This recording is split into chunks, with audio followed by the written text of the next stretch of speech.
একটা সাংবাদিক খুব কঠিন কষ্ট করে একটা রিপোর্ট আনে আর দেখা যায় যে 500 ওয়েবসাইট ওটা চুরি করে। এইটা তো আমরা চাই না। সাংবাদিক অবশ্যই সে তার নিজস্ব এফর্ট দিয়ে একটা রিপোর্ট করবে।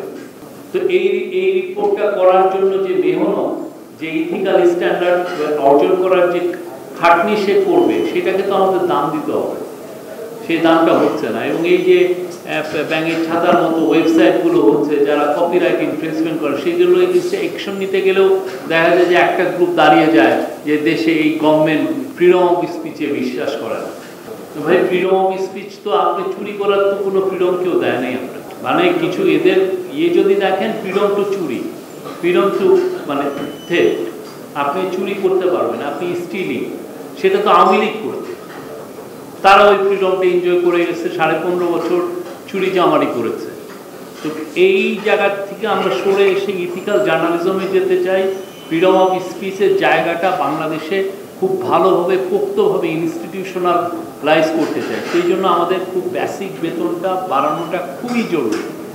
যারা এই জার্নালিজমে আসবেন, যারা একটা ওয়েবসাইট করতে এনকারেজ ফিল করবেন, তারা যেন ফার্স্টেই মাথায় রাখেন যে আমার সাংবাদিককে বেতন দিতে হবে, আমার সাংবাদিক নিজের থেকে একটা রিপোর্ট আনতে হবে। সেই জন্য ওই সকালে এসে এই তুমি আজকে কিন্তু 50টা রিপোর্ট এখান থেকে চুরি করবা, এইরকম নির্দেশ জন্য সে না পায়।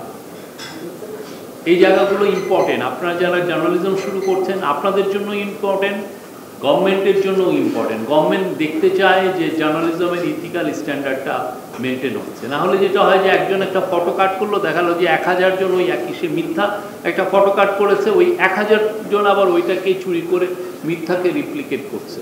ওই দেশে একটা কেওয়াস লেগে যাচ্ছে। এবং এটার একটা ভয়ানক রকমের নমুনা আমরা দেখেছি মাইলস্টোন ট্র্যাজেডির সময়। একটা কোন ওয়েবসাইট লিখে দিয়েছে 200টা লাশকে পাওয়া যাচ্ছে না, আর শহর ধরে সবাই সেটা শেয়ার দেওয়া শুরু করেছে। কেউ চেকও করছে না, কেন চেক করার মতো তো সে বেতন পায় না। তো সে তো চুরিবিদ্যায় সে এতদিন ধরে সে এইটাই করে এসছে।